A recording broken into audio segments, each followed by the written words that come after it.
Countries have two existences: the temporary existence experienced by the people and places under the mundane control of the state, and the permanent imaginary or imaginaries of what the country is, the transcendent land and people. When they coalesce, we have social harmony, and when they do not, we have oppression, resistance, and ultimately, whether quiet or loud, revolution. Myanmar has had very few periods of coalescence since independence in 1948. It is the reason there are still ethnic armies, why the Rohingya have seen 3 to 4 major periods of expulsion into Bangladesh.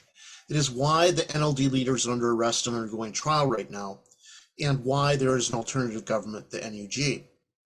At a broader level, the international system has two existences: the temporary status quo, all countries live within, the real balance of power that emerges from the state of anarchy, and the permanent imaginaries of states nominally existing within that international system. Again, when they are coterminous, we have harmony, and when they are not, we have imperialism, resistance, and ultimately a new international system. It is the reason why the international liberal order is being undone right now, why the PRC faces off against the Quad, one to subvert the international rules-based order and the other to reinforce it. It is the indirect reason why no external power other than the PRC will ever intervene in Myanmar, why ASEAN will not do anything meaningful regarding the country, and why Min Aung Hlaing has nothing to fear from anyone, anywhere outside of Myanmar. These two levels of existences, at the country level and international system level, see change at different speeds. At the country level, change can come quick, and the international level, movement is more glacial, and their interrelationship is asymmetric. Country change does not usually bring changes to the international system, but changes to the international system can bring a wave of change to countries. For example, what occurred with the end of the Cold War and the formerly supposed end of history with the victory of liberal democracies. In other words, the current state of multiple existences of the mundane and the imaginaries mean that the Rohingya are not going anywhere other than deeper into the refugee camps in Bangladesh. This is not a replay of earlier periods of expulsion. This is their new mundane reality 4 years on now since August 2017, the anniversary we're remembering now.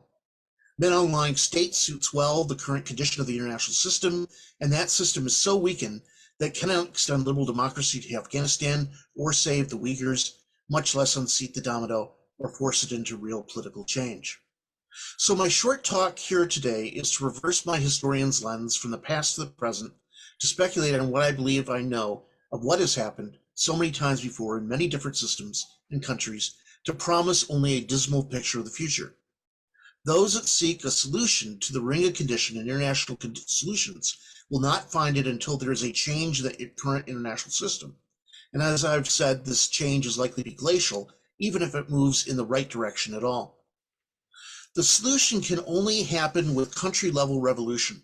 And I mean here regime change, not necessarily violence, which I'm not free to advocate.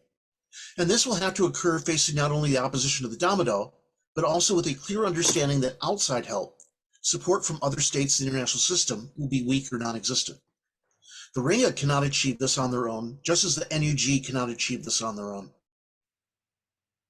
The international system is positioned for more external support to be given to the Min Aung Hlaing regime, regardless of sanctions, as we have a weak, porous, and divided international system. A revolution in the international system might, of course, make change more immediately realizable someday to Myanmar, or it may make things even worse.